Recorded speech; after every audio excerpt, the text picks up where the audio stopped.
Welcome to the Deep Dive, our philosopher friend.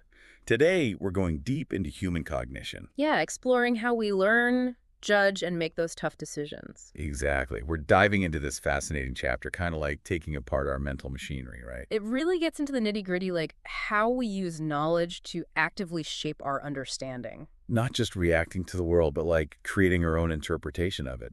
One thing that really grabbed me, though, was the whole idea of knowledge representation.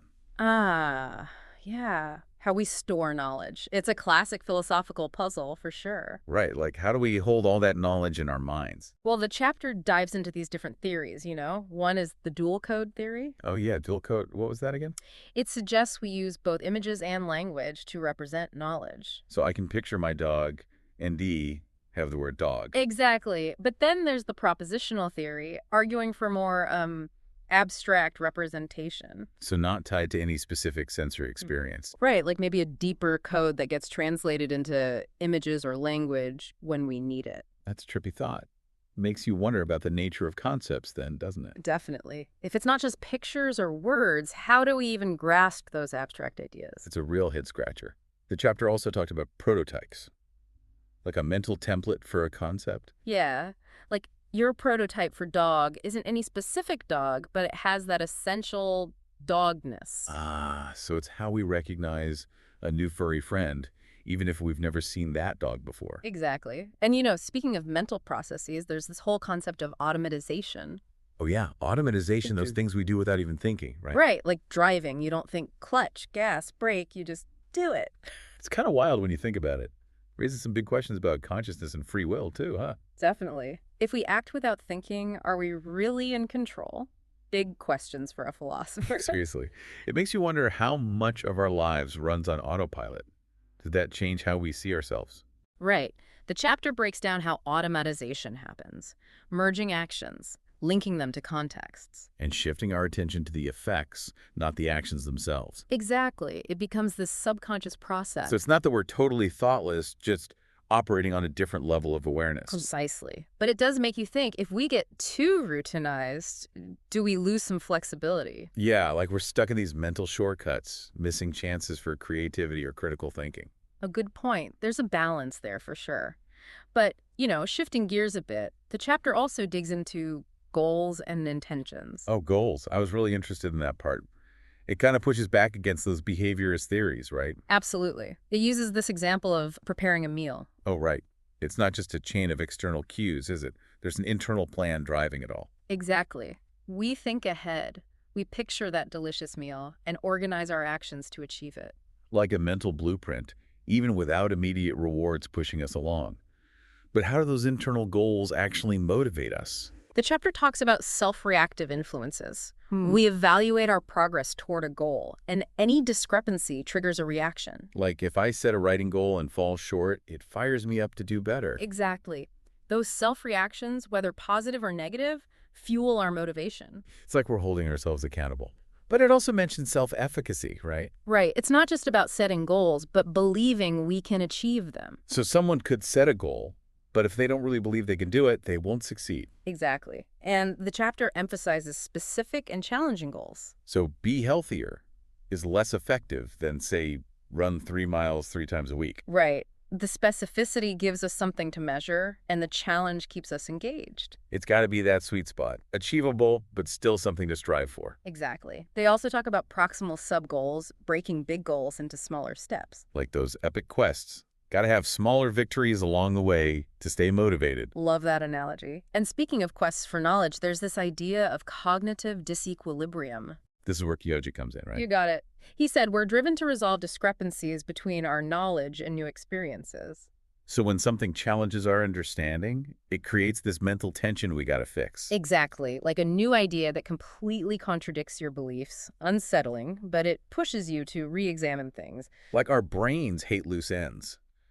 But does that mean we're always seeking out new information, disrupting our own equilibrium? Good question. The chapter acknowledges it's not always that simple. Sometimes we avoid challenging info. Yeah, we all know those people who cling to their beliefs no matter what, like extreme cognitive dissonance. And the chapter contrasts Piaget with the social cognitive perspective. Where it's more about our aspirations and what DB think is worth knowing, right? Exactly.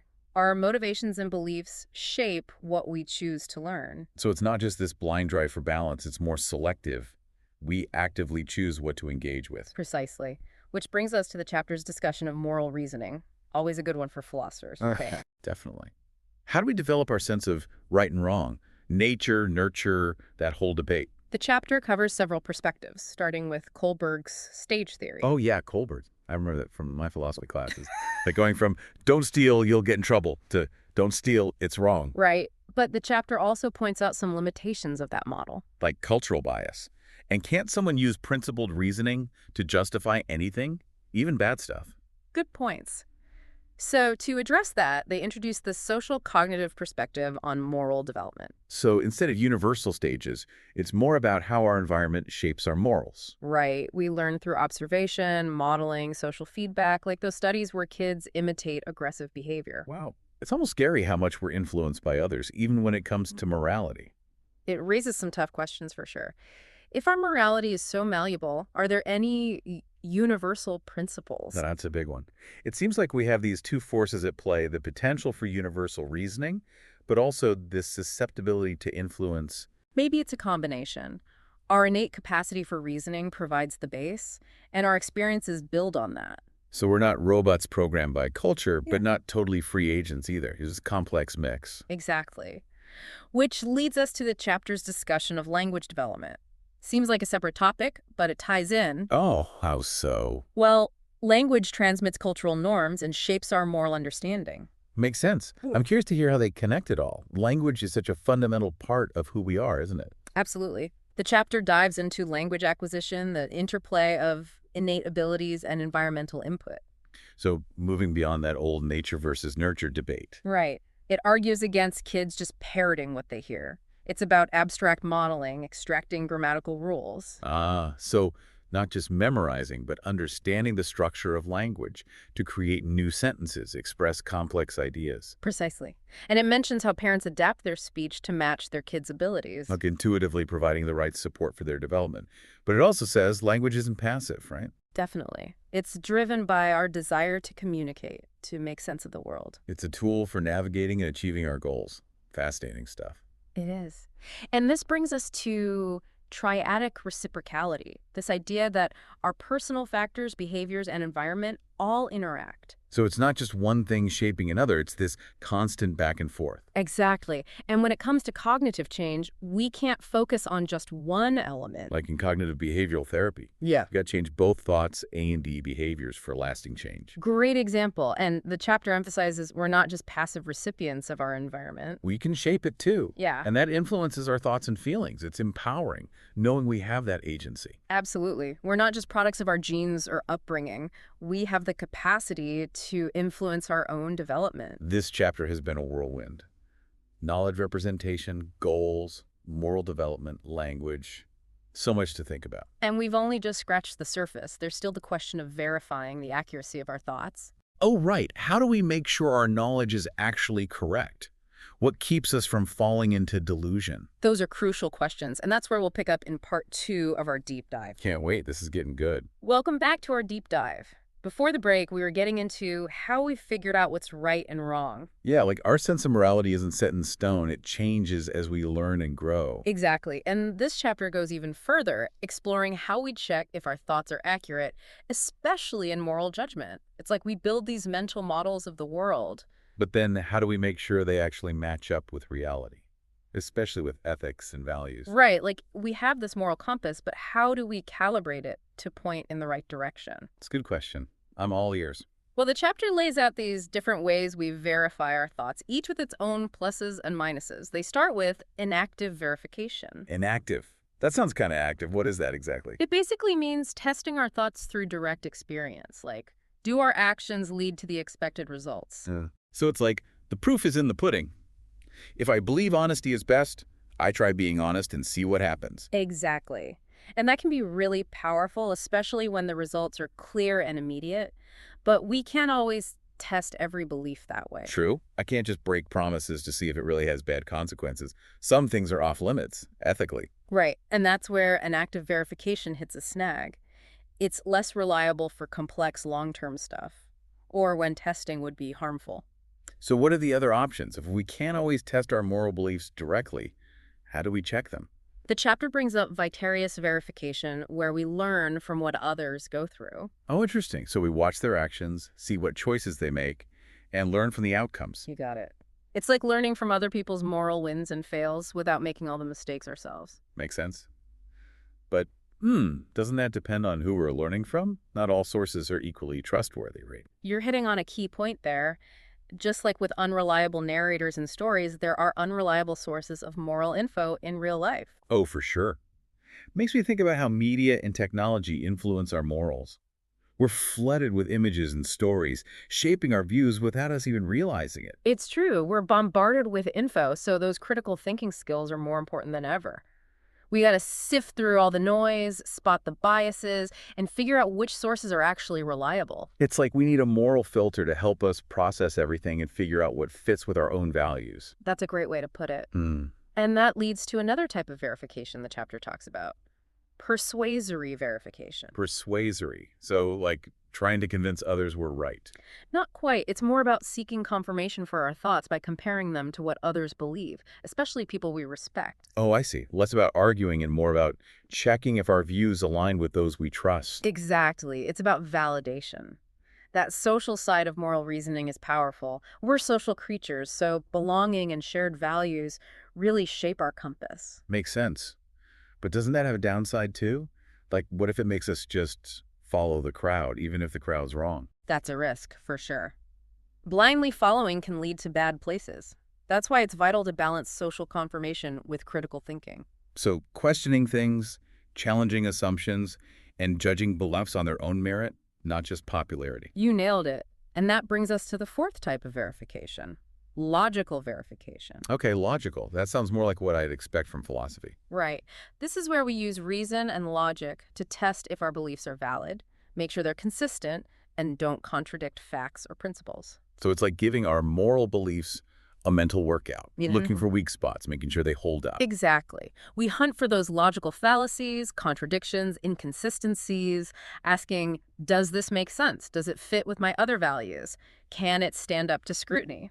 It's a pretty intense process. Yeah. But are we in danger of becoming too focused on logic and losing touch with the emotional side of morality? That's a great point. Morality isn't just cold, hard logic. Empathy, compassion, fairness, those are crucial too. Yeah, it's about understanding how our actions affect other people, not just the logical outcome. Exactly. So we need to blend these different ways of verifying our thoughts. Logic with emotions, personal experience with others' views, our own values with what our community believes. Sounds like a lot to juggle. But if we want a mature understanding of morality, it's necessary. It is, and it's not a one-time thing, it's ongoing. We're always running into new situations, challenges, perspectives that make us rethink our beliefs and adjust our moral compass. Makes you wonder if we ever truly arrive, or if this questioning is just part of being human. That is a deep thought. But before we get too philosophical, there's one more thing from the chapter I want to touch on. We've talked about verifying thoughts, but how's it different with language? Oh yeah, language is how we think, communicate, interact. How do we make sure the words we use are actually accurate? It's a good question. And how does that social aspect of learning language play into it? Right. We're not learning words in a vacuum. We're learning how to use them correctly in specific situations. You got it. It's not just memorizing words and grammar. It's about conveying meaning, expressing ourselves so others understand. So it's all about communication and connection. We're always testing our skills, getting feedback, and adjusting. Exactly. And the chapter emphasizes that social feedback is crucial for verifying our language. Using language correctly gets us understanding and helps us reach our communication goals. But when we mess up, we get corrected, which helps us refine our skills and make sure we're using words in a way that makes sense to everyone. Right. It's this constant cycle of trying, making mistakes, and improving, all because we want to communicate well and connect with others. And that feedback doesn't just shape our language. It affects how we see the world, our morals, our whole development. Absolutely. Language is the bridge for sharing knowledge, passing on values, and building our shared reality. It affects not just how we talk, but how we understand ourselves and our place in the world. It's amazing how something as basic as language can have such a huge impact on our minds and morals. It really is. And it reminds us that we're not isolated individuals, each in our own little bubble. We're part of a bigger social web, constantly affecting and being affected by those around us. It brings us back to that triadic reciprocality idea, doesn't it? We shape our world, and it shapes us. Exactly. We're both products and creators of our social world, and language is one of the most powerful tools we have. This has been mind-blowing. We've covered so much, from how we store knowledge to moral reasoning and language development. And we've seen how these cognitive processes are all tangled up, influencing each other and making us who we are. But our journey into the mind isn't over yet. There's this idea of distributed consciousness that I'm dying to unpack. Ah, yes. This is where things get really interesting. Can we actually act without any conscious thought? And what does that mean for free will and responsibility? Stay tuned, because in the final part of our deep dive, we'll be tackling those very questions. Welcome back to the Deep Dive. We've been on this incredible journey through the human mind, and now we're stepping into a realm that's both fascinating and, well, a little mind-bending: distributed consciousness. Yeah, it really challenges our assumptions, doesn't it? The idea that we might be doing things, making choices, even acting morally, without even realizing it. It's like, whoa, hold on a second. Are we really in control as much as we think we are? It makes you question everything, right? And this chapter really pushes us to reconsider those traditional ideas of free will, of being the sole author of our actions. It's kind of freaky when you think about it, like how much is happening under the hood that we're just not aware of. Right. The chapter uses the example of driving. You've probably had that experience where you suddenly realize you've driven miles without really paying attention. Oh, totally. Like you're on autopilot, your body's doing the driving, but your mind is off somewhere else. And that's the thing. So much of our daily lives might be running on this unconscious competence, as the chapter calls it. Think about all the skills you've mastered over time. Like, yeah, typing, playing an instrument, even speaking. Once you get good at it, you don't think about every single step. You just do it. And that raises those big philosophical questions, right? If we're acting without conscious awareness, are we really responsible for those actions? It's so fun. Where does the buck stop if we're not even aware of what we're doing? The chapter doesn't give a definitive answer, but it suggests that this thoughtless action might actually be a good thing in some ways. Really? How so?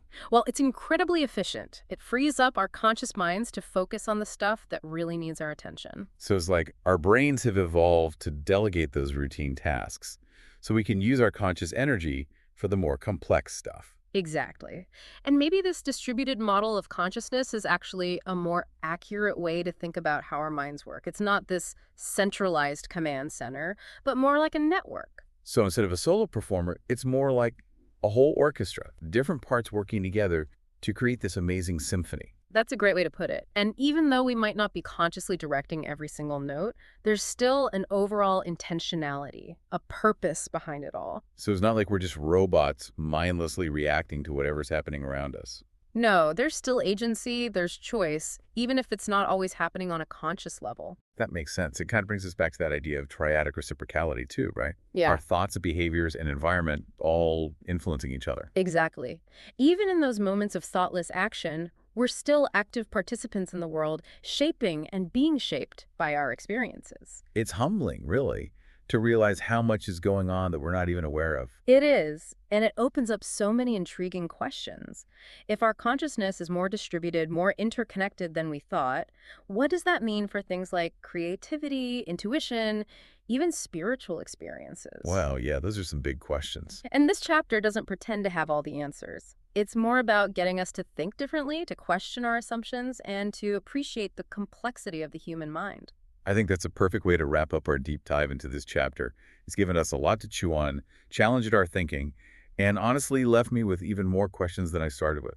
And that's the beauty of it, right? It's not about finding all the answers, but about continuing to explore, to keep asking those why questions, and to keep learning and growing. So, to our philosopher friend out there, we hope this deep dive has sparked your curiosity and given you some new perspectives to ponder. And who knows, maybe it'll inspire you to dive even deeper into the mysteries of the human mind. Keep those questions coming, keep exploring, and keep those deep dives going. Thanks for joining us. Until next time.